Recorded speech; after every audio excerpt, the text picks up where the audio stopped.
کی مرضی بھی پوری ہوگی. اگر محبت نہیں ہے تو آپ کی مرضی بھی پوری نہیں ہوگی. ہم نے 4 قسم کے لوگوں کے اوپر غور کیا, 4 گروپوں کے اوپر. پہلا گروپ جو تھا وہ کہتا تھا جو میرا ہے وہ تیرا ہے. وہ بلیسفل لوگ تھے, ان کے اندر خدا کی محبت تھی, اس لیے وہ کہتے ہیں کہ جو میرا ہے وہ تیرا ہے اور جو تیرا ہے وہ میرا ہے. اور جو دوسرا گروپ تھا وہ کہتا تھا جو میرا ہے وہ بس میرا ہی ہے اور جو تیرا ہے وہ تیرا ہی ہے. آج کی دنیا میں جس دور میں ہم رہ رہے ہیں بہت سے لوگ ایسے بھی ہیں, اور جو ایماندار لوگ ہیں وہ زیادہ تر پہلے گروپ کے لوگوں کے جیسے ہیں جو کہتے ہیں کہ جو میرا ہے وہ تیرا ہے اور جو تیرا ہے وہ میرا ہے. یعنی وہ محبت کے ساتھ ہر چیز کو شیئر کر رہے ہیں. یہاں پہ ہمیں ان کی محبت اور ان کی مرضی نظر آ رہی ہے. اور جو چوتھے لوگ ہیں وہ کہتے ہیں جو میرا ہے وہ میرا بھی ہے اور تیرا بھی ہے. یہ بھی بلیسفل لوگ ہیں, یہ بھی خداوند کے ساتھ چلنے والے لوگ ہیں جو اپنی چیزوں کو دوسروں کے ساتھ شیئر کرتے ہیں. میرے عزیزو داؤد اس کا 40 باب ہے اور اس کی 8 آیت میں کچھ یوں لکھا ہے, آئے خدا میری خوشی تیری مرضی پوری کرنے میں ہے, بلکہ تیری شریعت میرے دل میں ہے. میرے عزیزو یہ داؤد جو یہاں پہ بڑی خوبصورت انداز میں لکھتا ہے اور کہتا ہے کہ خداوند میں صبر کے ساتھ ٹھہرا رہنا چاہتا ہوں اور میں تیری مرضی کو پورا کرنا چاہتا ہوں.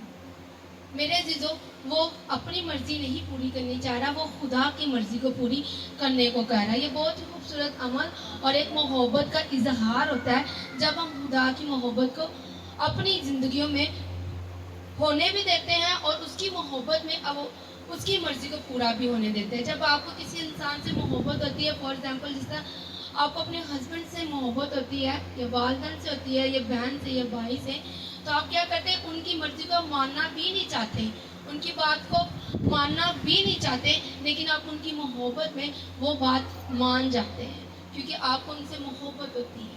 اسی طرح میرے عزیزو خدا کو ہماری زندگی کے ساتھ محبت تھی.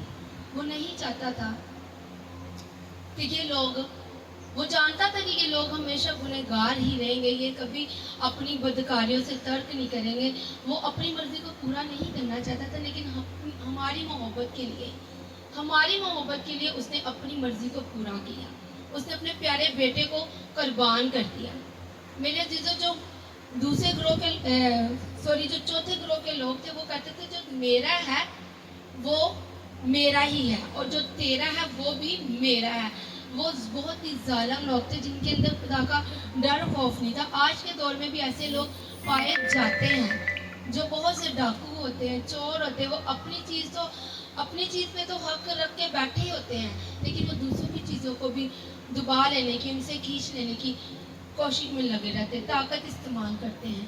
میرے عزیزوں وہ بیوہ, یتیموں اور بہت سے ایسے غریب اور مسکین لوگوں کے بھی حقوں کو اپنے حق میں لے آتے ہیں, اپنی چیزوں میں دخل کر لیتے ہیں.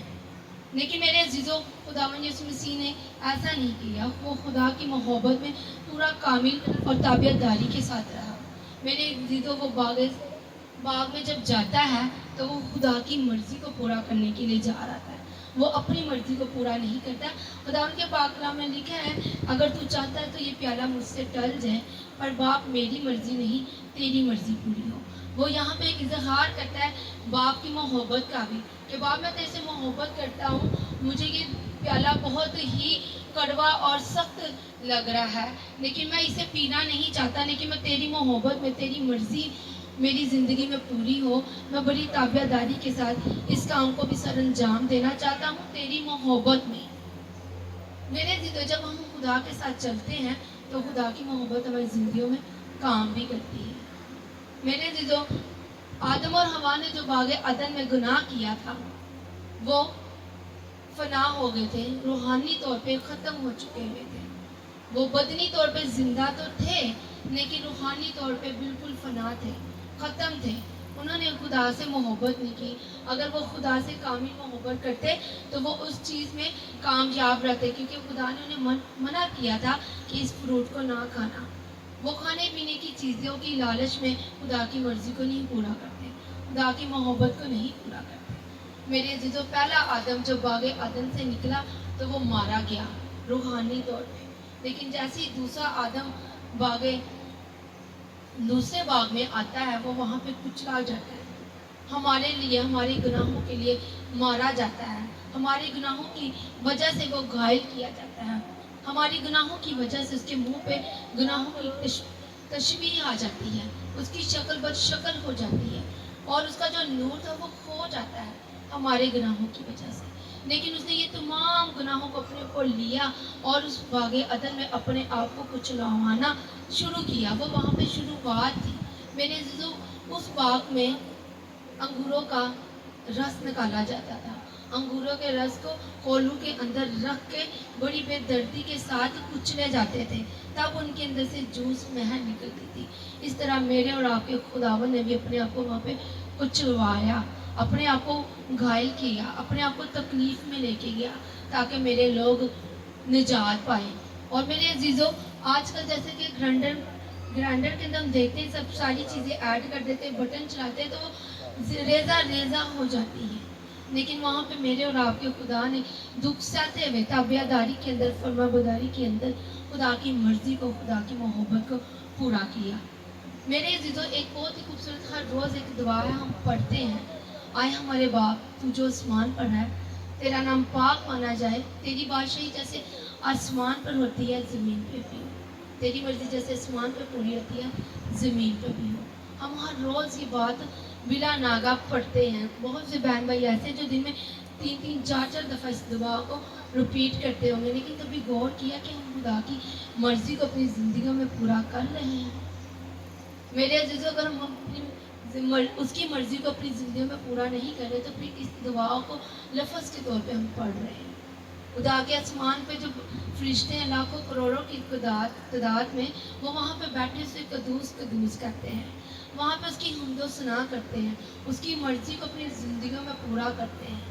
تو ضرورت ہے کہ آج ہمیں بھی اس کی محبت کو اپنی زندگیوں میں لینا ہے. جب ہم اس کی مرضی کو اپنی زندگیوں میں پورا کریں گے تو پھر اس کی محبت گہرے طور پہ ہماری زندگیوں میں کام کرے گی. اور میرے عزیزوں جس طرح ہم اپنے بچوں کے ساتھ محبت رکھتے ہیں, ان کی ضد پوری کرتے ہیں ایک محبت کے اندر, اسی طرح پھر میرا اور آپ کا خالق و مالک اپنی محبت میں ہماری ہر طرح کی بات کو پورا کرے گا. لیکن ضرورت یہ ہے کہ اس کی مرضی کو اپنی زندگی میں پورا کرنے دیں, اس کی باتوں کو مانیں, اس کے حکموں کو مان دیں. وہ جیسا چاہتا ہے وہ ویسا کرے. میرے عزیزوں جلد خداوند کی سیکنڈ آمد ہونے کو ہے, وہ جلد آنے کو ہے. مکاشفہ کی کتاب میں لکھا کہ ہر کام کا اجر میرے پاس ہے. تو پھر اپنے کاموں پہ غور کریں. کیا آج ہم خدا کی مرضی کو اپنی زندگیوں میں پورا کر رہے ہیں؟ پولس رسول کہتا ہے جو بھی کرتے ہو یہ جان کے کرو کہ تم خدا کے لیے کرتے ہو. مت دیکھیں آپ اپنے عزیزوں کو, اپنے آس پاس کے لوگوں کو, اس نے ایسا کیا ہے میں بھی ایسا کروں. آپ اپنے آپ کو پاک کرتے جائیں, اس کی محبت میں بڑھتے جائیں, اور پھر وہ بھی آپ کے ساتھ ویسا ہی کام کرے گا. جب آپ ایک قدم اس کے ساتھ بڑھائیں گے تو وہ 4 قدم آپ کے ساتھ بڑھائے گا. آپ جب اپنی زندگی سے بدکاری کو ختم کرنے کا ارادہ کریں گے تو وہ آپ کی مدد کرے گا, اس کا پاک روح مدد کرے گا. میرے عزیزوں زکئی کی زندگی پہ ہم جب غور کرتے ہیں تو زکئی نے صرف کوشش کی تھی میں خدا کو دیکھنا چاہتا ہوں.